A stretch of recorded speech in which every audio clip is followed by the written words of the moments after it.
There. My name is Heather Feather. I am the owner of Rare Bird Medicine, and today's topic is freedom to change. I have, as we all do, an idea of who I am. And one of those very strong ideas is that I am a woman of my word. I am a woman that you can depend on. I am a woman that you can rely on. I am a woman that if I say yes, you can expect me to show up and do the thing. Now, as I've aged, I've learned more and more that I don't have to always say yes. And as much as I want to serve humanity, it is not my duty to say yes to others to my own detriment. But one of the challenges I've often faced based on the way my personality matrix was created is giving myself the freedom to change my mind once I've said yes. You can change your mind. And I have to pretty consistently remind myself of this because there are all kinds of circumstances I've faced in life where I've given a yes and many terrible things are happening in my own personal life. Trauma, trial, tribulation, death, whatever it is. And historically, what I typically do is push myself to be my word, to keep my commitment because I said I would. Therefore, it is my duty and I should. And as the wise Jana Mackey, my beloved sainted mother, would say, don't should on yourself. And she didn't even like, ugly talk or curse words. She didn't even like the word but. She didn't like that type of talk. She wasn't raised by a mother that would, appreciated that type of talk. My grandma would say, you could say anything you ever wanted to say without using a cuss word. And it's like, Grandma, she's right. But also, certain words really have a punch, But my mom was right. Why do we should on ourselves so hard? And it's this component of I should do it. I said I would do it. I should go to your thing. One of the things I gave myself permission to do a decade ago is to not go to birthday parties, baby showers, wedding, whatever. I am an extreme introvert. I am extremely overwhelmed by these things. I don't want to participate in them. I will, in my own private home, pray for you and shake into the web through my shamanic and spiritual consistent site, like blessings upon your union, and may it remain sacred, and may you remain together, and may you find whatever treasure it is you need in a difficult hour in your union. Or, may your child be blessed, and may they fulfill their destiny, and may they find it with ease and grace. But I no longer force myself to fulfill societal social norms of you invited me to something, and if I don't go, that means I don't like you. If that's the limited thought you need to hold about who attends your XYZ-ness, then we probably don't need to be friends anyhow. I don't even really desire friendship because I have so much intention and attention in places I want to put my attention, and I've had a lot of trust broken in this life and a lot of betrayal.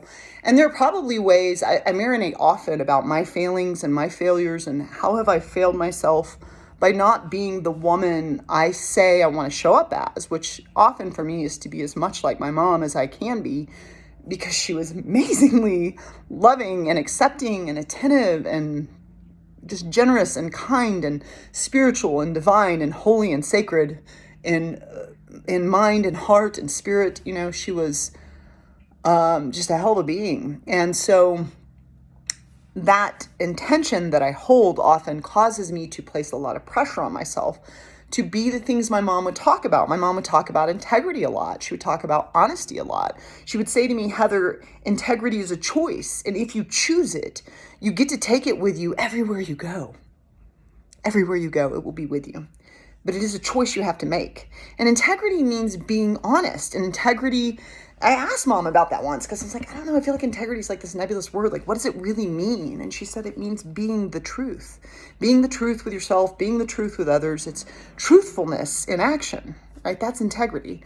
And so something about after she died, I just was like, I will have integrity and I will be the truth. And I'm, to this day, am deeply willing to face the truth with any entity. If I've ever hurt you, if I've ever upset you, feel free to come to me and be like, Heather, this really upset me. I just had a family member, my sweet niece recently did that with me, and we had a beautiful conversation. And I was like, I'm deeply sorry. I was being really myopic with her years ago.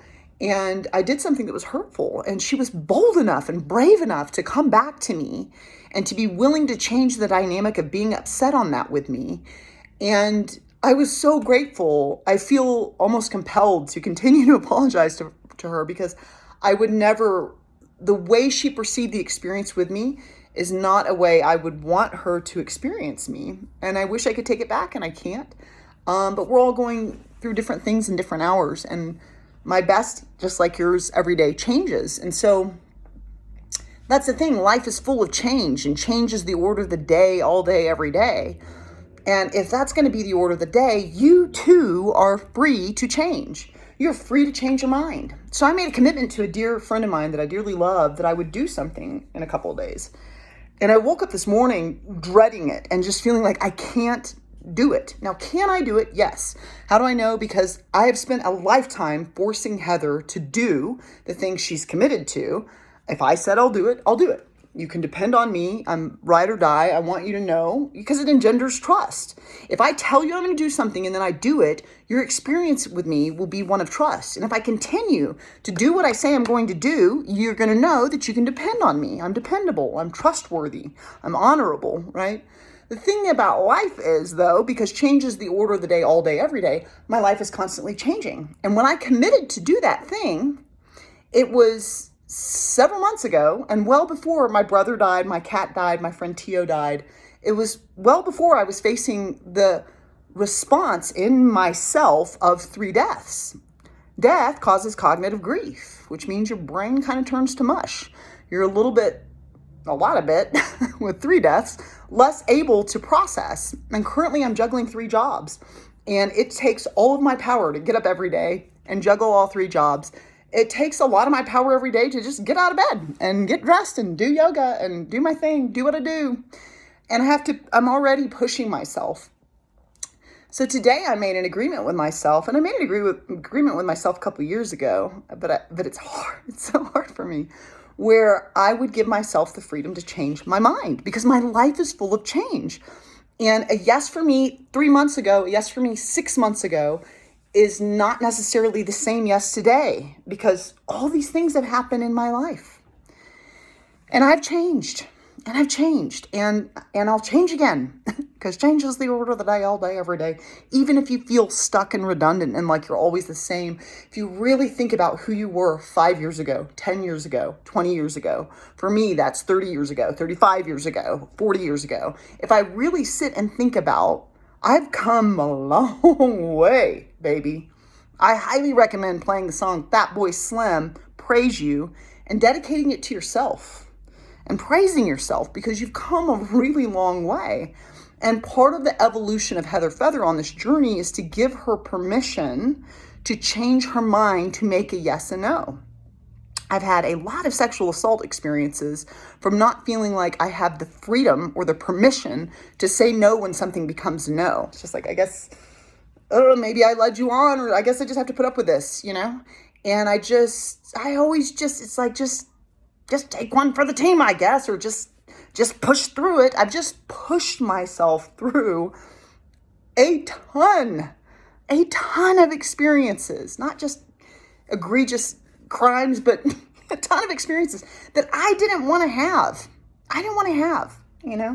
I once had to go to a retirement where there was someone that is a criminal against me that I did not want to see, and I forced myself to do it because it mattered to me, the relationship with the person that was retiring. And it mattered so much that I would put myself face to face with a criminal that I never want to see again, because I loved this other person so much. It's like, I'll endure this, and that's always it. It's always like, I'll endure it. I know I can, because I've endured much.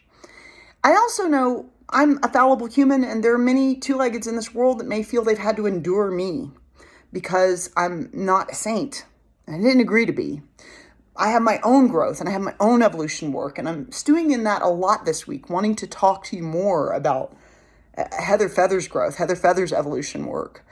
But one slice of that pizza is giving myself permission to change my mind, giving myself the right and the sovereignty. You see, I am sovereign. You are sovereign.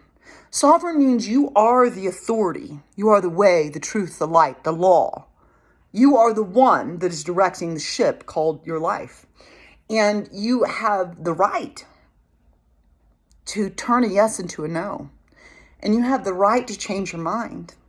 And you have the right to choose again. You have choice. Choice was my mother's favorite word. Out of all of the words, choice was her favorite word. Because with choice comes freedom. And we have the right to choose again. We can choose again. We can go, I know I said yes to that. I need it to be a no. Often we won't do that because we fear judgment. We fear recrimination. For me, I think a lot of my movements in life are around wanting to avoid judgment. I don't know how much of that stems from being neurodivergent and masking and wanting to fit into a culture that I don't fit into. But I think a lot of it is just being human. Just being human and wanting to be accepted and wanting to be lovable and wanting to be likable. And I got to tell you, Heather has done a ton of work her whole life on being lovable and likable. I have an Aries Chiron. You have 18 asteroids in your astrological chart.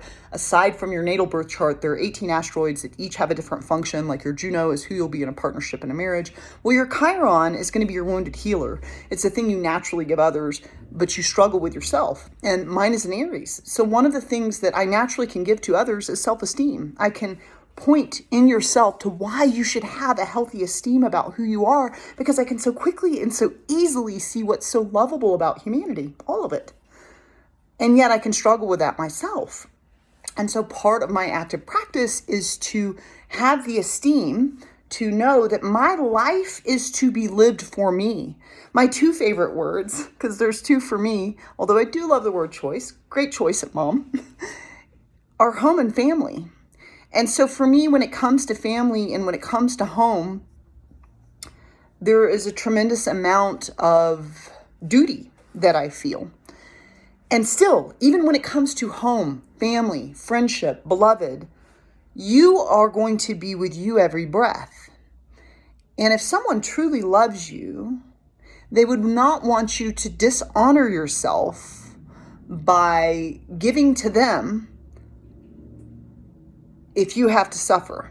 And I will gladly and easily play the martyr. And I've had friends tell me that, like, you're a straight up martyr. Like, you're just like, and I don't come necessarily from being raised by the Bible, which is like, martyr yourself. I don't come from that's a concept of what you should be trying to do. It's just what I naturally do. I'm more than willing to suffer so that others, even a stranger, may have, because I am you, you are me. It's all one sea. If I give to you and you have joy, then on some level I get it too, even if I had to suffer through that experience for you to have this other experience. And so there's this quality of me recognizing I am a part of the pie. I am a part of the experience called life.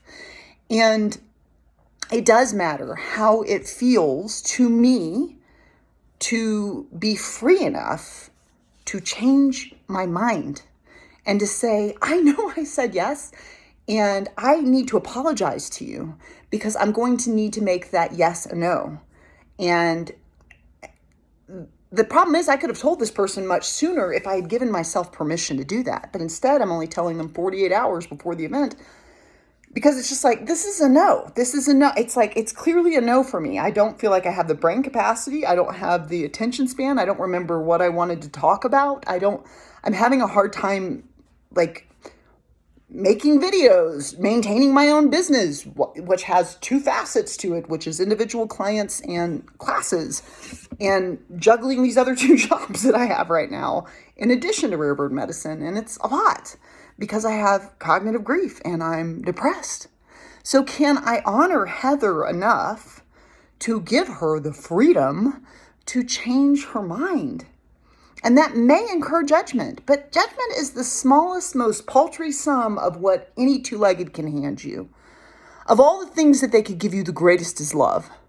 Judgment is almost the opposite side of that coin. It is the least of the things that a two-legged can hand you because they could judge the good in you instead of what they've decided is bad, which is their own judgment to begin with. You know, it's goofy. So I'm asking you today, do you give yourself the freedom to change? Might be a very liberating choice. You can always subscribe to Rare Bird Medicine on YouTube, like and comment there. I'd love to hear your thoughts. Amun.